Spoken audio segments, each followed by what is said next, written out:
తీర్థయాత్ర కార్యక్రమానికి స్వాగతం. ఉమాకాంతుడు, కపాళపాని, గంగాధరుడు, ఇంద్రభూషణుడు, ఇందుశేఖరుడు అని శివుడికి ఎన్నో నామాలు. అగ్నిసోమాత్మకం, జగత్ అగ్ని, రసముల సమ్మేళనం, వీటిలోని చైతన్యమే శివస్వరూపం.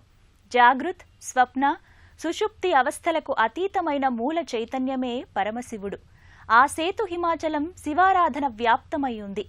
పురాణాలు, ఆగమాలు, కావ్యాలు, ధర్మశాస్త్రాలు శివతత్వాన్ని ఎన్నో విధాలుగా విశదపరిచాయి. ఆ శివుడు తన లీలా వైభవ ప్రదర్శనలో భాగంగా ఎన్నో దివ్య ప్రదేశాలలో కొలువుదీరి భక్తులను మోక్షగాములను చేస్తున్నాడు. ఆ పరమేశ్వర రూపాంతరాల సంవిధానంలోనిదే శ్రీ ఉమామహేశ్వర స్వామి ఆలయం. సూర్యాపేట జిల్లా అనంతగిరి మండలం గొండ్రియాలలోని ఈ దివ్యాలయ విశేషాలను ఈనాటి తీర్థయాత్ర కార్యక్రమంలో వీక్షిద్దాం.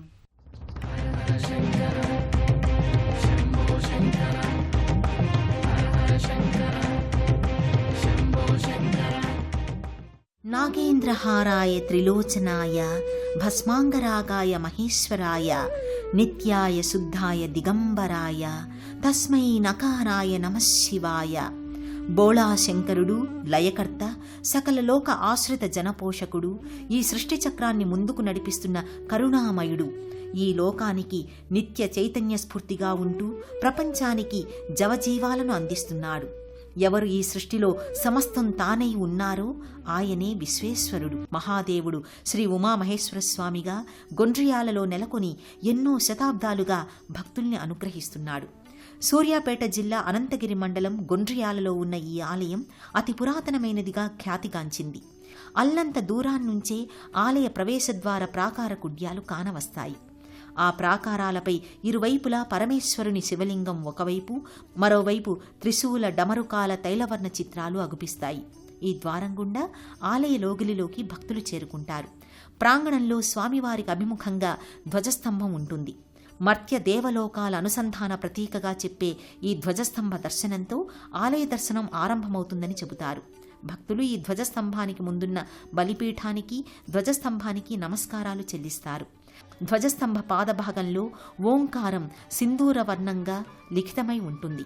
ధ్వజస్తంభానికి ముందు భాగంలో తులసికోట ఉంది. అనంతరం భక్తులు ఆలయ ముఖమంటపం దిశగా పయనిస్తారు. ప్రధానాలయ ముఖమంటపం వైపు ఎటు చూసినా, ఏ వైపు పరిశీలించినా చూడముచ్చటైన దేవతా విగ్రహాలు కనువిందు కావిస్తాయి. ముఖమంటపంపై మధ్య భాగంలో శ్రీ పార్వతీ పరమేశ్వరులు కొలువుతీరి ఉండగా, ఇరువైపులా గణపతి, కార్తికేయస్వామి, అమ్మవారు కొలువుతీరి ఉంటారు. ఆధ్యాత్మిక భావస్రవంతి అణువణువున ఇక్కడ ప్రస్ఫుటమవుతూ ఉంటుంది. గర్భాలయానికి అభిముఖంగా స్వామివారి నంది నెలకొని ఉంటుంది. నందీశ్వరుణ్ణి భక్తి శ్రద్ధలతో సేవించి నంది కొమ్ముల మధ్య నుంచి శివలింగ దర్శనం చేస్తారు.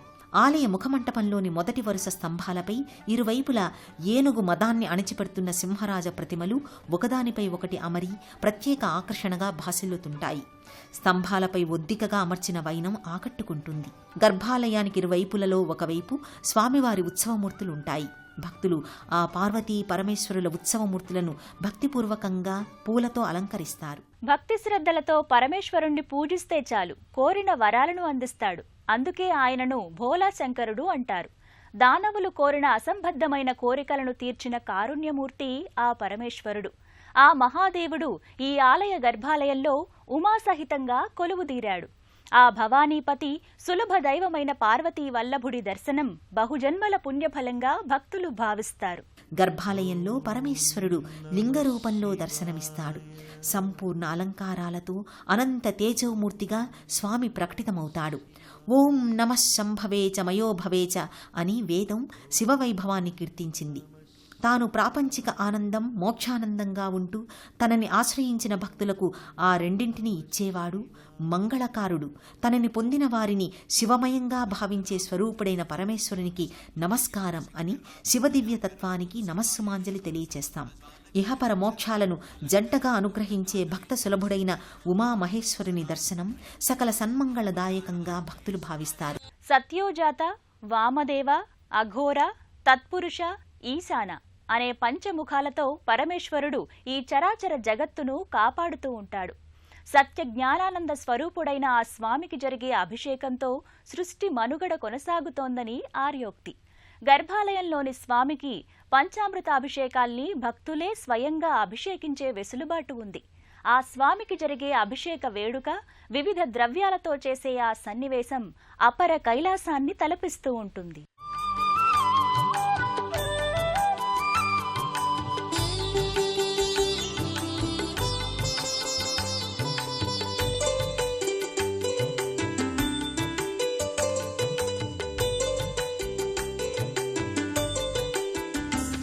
విశ్వేశ్వరాయ నరకాంతకతారణాయ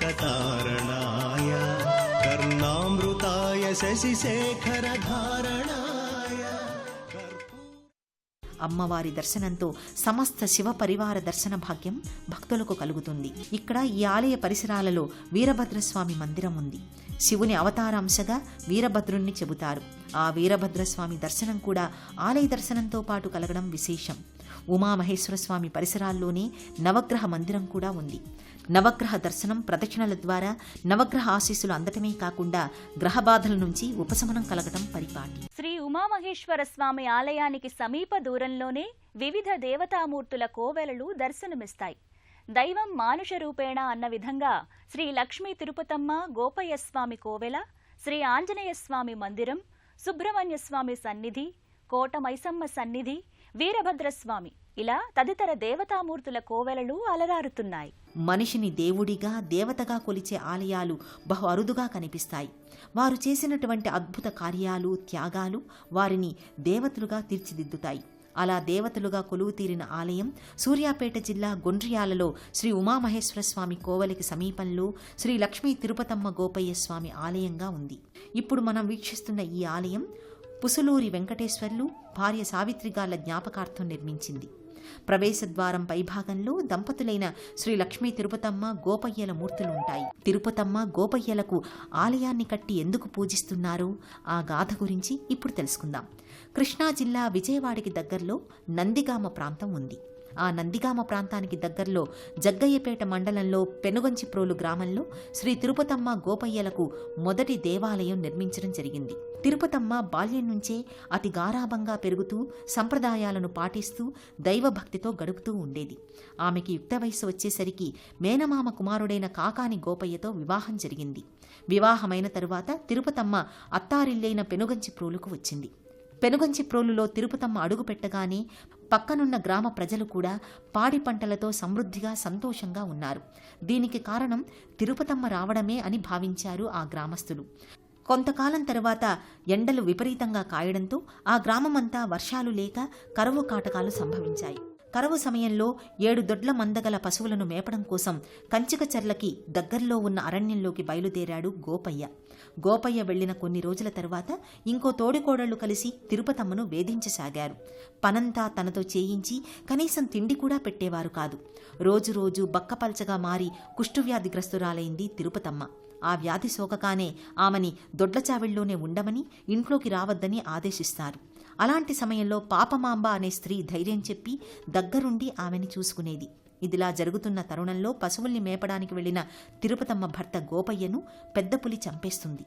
ఆ విషయాన్ని తెలుసుకున్న తిరుపతమ్మ తాను బ్రతకడం వలదని తలచి గ్రామస్తులందరినీ పిలిచి తాను సహగమనం చేస్తానని, తన అవతార సమాప్తి గురించి అందరికీ విన్నవిస్తుంది.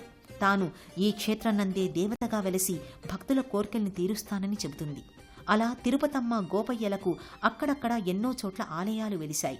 అలా వెలిసిన ఆలయమే ఈ ఆలయంగా చెబుతారు. అనంతరం భక్తులు ఈ ఆలయానికి సమీప దూరంలో ఉన్న పవనసుతుడైన హనుమాన్ మందిరానికి బయలుదేరుతారు. ప్రత్యేక సన్నిధిలో హనుమ సింధూరమూర్తిగా కొలువుతీరి ఉంటాడు. హనుమ పాదభాగంలో ఉత్సవమూర్తి ఉంటుంది. వేద మంత్రోచ్చారణల మధ్య హనుమకు హారతి ఇచ్చి శటగోప ఆశీర్వచనాలు భక్తులకు అందిస్తారు. హనుమ ప్రత్యేక సన్నిధికి అభిముఖంగా ఒక నిలువెత్తు శిలాఫలకంపై ఆంజనేయస్వామి మరో మూర్తి రూపం ఉంటుంది. ధీర గంభీరమైన ఆ మూర్తికి భక్తులు నమస్కరించుకుంటారు. అర్చకులు ఆ హనుమమూర్తికి హారతిని నివేదిస్తారు. వరుసగా భక్తులు ఈ హారతిని కళ్ళకద్దుకుంటారు. ఇక్కడికి సమీపంలోనే జగన్మాత గౌరీదేవి మందిరం ఉంది. పసుపు మేని ముఖారవిందంతో చంద్రవర్చస్సు ప్రకాశించేలా పూలహార సుశోభితంగా దర్శనమిస్తుంది అమ్మ. పసుపు వర్ణపు వస్త్రంతో మెరిసిపోయే ముఖారవిందంతో చూసే కొద్దీ చూడాలనిపించే దివ్య సౌందర్యంతో అమ్మ కానవస్తుంది. రజత నేత్రద్వయంతో వివిధ ఆభరణయుక్తంగా కానవస్తుంది.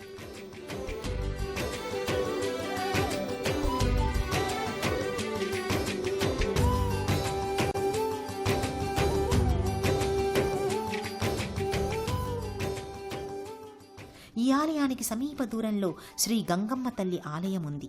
ప్రవేశద్వార ప్రాకార కుడ్యాలపై అమ్మవారి వివిధ మూర్తులు కొలువుతీరి ఉంటాయి. ప్రత్యేక సన్నిధిలో అమ్మవారు చతుర్భుజాలతో కొలువుతీరి దేదీప్య కాంతుల్ని వెదజల్లుతూ ఉంటుంది. రజత నేత్రాలతో విశాలమైన కనుబొమ్మలతో చూసే కొద్దీ చూడాలనిపిస్తుంటుంది అమ్మవారు. సంవత్సరం పొడవునా శ్రీ ఉమామహేశ్వర స్వామి ఆలయంలో ఉత్సవాల్ని, వేడుకల్ని కడు రమణీయంగా నిర్వహిస్తారు.